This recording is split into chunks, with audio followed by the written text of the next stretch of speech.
घनघोर बरसात में सुजीत अपनी पुरानी बैलगाड़ी लेकर मेले से लौट रहा था। आसमान में काले बादलों की मोटी परतें उमट घुमट कर गरज रही थी, मानो धरती पर टूट पड़ने को तैयार हो। बिजली की चमक जब जब आसमान को चीरती, पूरा जंगल पल भर के लिए सफेद उजाले में नहा उठता और फिर अगले ही क्षण और भी भयावना अंधकार में डूब जाता। शाम ढल चुकी थी और अंधेरा अब तेजी से चारों ओर फैल रहा था। तेज हवा पेड़ों को झकझोर रही थी। सूखे पत्तों की सरसराहट किसी अनजानी आहट सी लग रही थी। हे भोलेनाथ, कैसी घनघोर बरसात बरसा दी है। घर पहुंचना भी दुश्वार हो गया है। अरे यह कीचड़ भी ना बस, अब हिम्मत रखो रे बैलों थोड़ा, और अभी हमें गांव पहुंचना है। काश मैं मेले में इतनी देर तक नहीं रुकता। अरे चलो रे, थोड़ा और जोर लगाओ, यह कीचड़ भी बस नहीं छोड़ता। हे बाप रे, यह बिजली तो सिर पर ही गिरी लगती है। मेले की वो भीड़ अब किसी सपने जैसी लग रही है। यहाँ तो बस डर ही डर है। यह कैसी रात है, बारिश रुकने का नाम ही नहीं ले रही।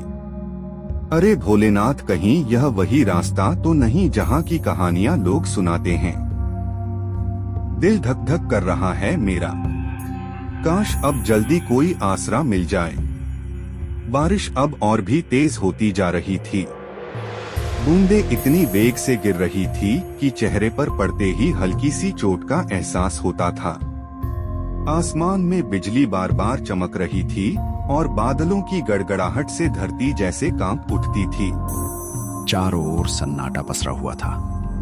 ना कोई इंसान, ना कोई आवाज, बस बारिश की लगातार ध्वनि और दूर कहीं से आती जंगली जानवरों की डरावनी आवाजें। सुजीत का दिल जोर जोर से धड़कने लगा। उसने इस रास्ते के बारे में कई डरावनी कहानियां सुनी थी। तभी अचानक उसे दूर कहीं से मंदिर की घंटी की आवाज सुनाई दी। अजीब बात यह थी कि वो आवाज बारिश के शोर के बीच भी साफ और गूंजती हुई सुनाई दे रही थी। सुजीत ने ध्यान से सुना। हाँ, ये निश्चित ही किसी मंदिर की घंटी थी। अरे ये आवाज, ये तो मंदिर की घंटी जैसी लग रही है। हाँ बिल्कुल, पर इतनी तेज बारिश में कौन बजा रहा होगा इसे? सुजीत ने बैलों को उस आवाज की दिशा में मोड़ दिया। कुछ दूरी तय करने के बाद उसे घने पेड़ों के बीच एक बहुत ही पुराना शिव मंदिर दिखाई दिया। मंदिर पत्थरों से बना था और देखने में काफी जर्जर व प्राचीन लग रहा था। पर अजीब बात यह थी कि उसके भीतर से हल्की सी रोशनी झिलमिला रही थी।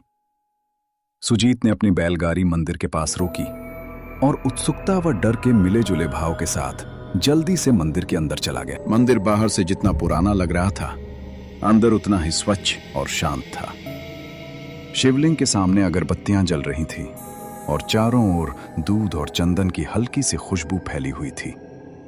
ऐसा लग रहा था जैसे किसी ने अभी अभी पूजा की हो, मगर वहां कोई दिखाई नहीं दे रहा था।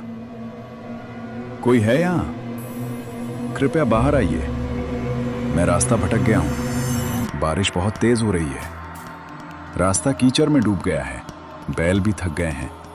अगर थोड़ी देर यहीं रुक जाऊं तो कोई आपत्ति तो नहीं? अजीब है,